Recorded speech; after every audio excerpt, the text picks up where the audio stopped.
افغانانو ته خبر امرالله صالح د ولسمشر لومړي مرستیال خلکو ته څه پیغام لري او خلکو ته یې څه ویلي دي. سلامونه درنو لیدونکو، دې ویډیو کې وګورئ. دلته اکثره مرستې په هغو کسانو نه ویشل کیږي چې څوک یې مستحق وي.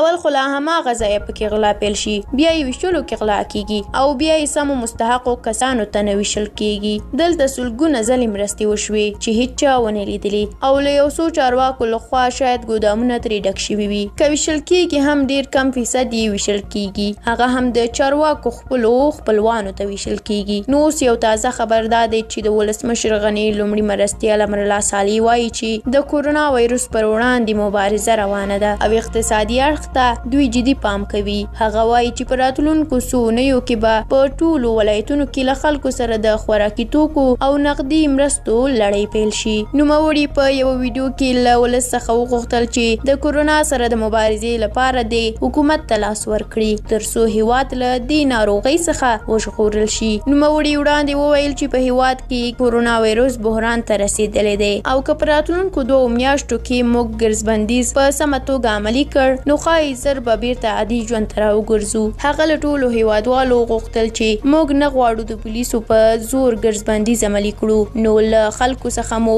غوښتنه ده چې بې ځایه دې له کورونو څخه نه راوځي او که د اړتیا پر مهال بهر راوځي هم 2 متره واټن دې له نورو خلکو سره وساتي. هغه همداراز خلکو ته وویل چې د عامې روغتیا وزارت احتیاطي لارښوونې عملي کړي. امرالله صالح همداراز له طالبانو څخه هم غوښتنه وکړه چې د کورونا وایرس په دې بحران کې دې اوربند اعلان کړي او د بین الافغاني خبرو میز ته دې راشي. درنو لیدونکو، مننه چې ویډیو مو تر اخره ولیدله. که ویډیو مو خوښه شوې وی لایک یې کړئ. تر بلې ویډیو په لوی الله مو سپارم. الله مو مل شه.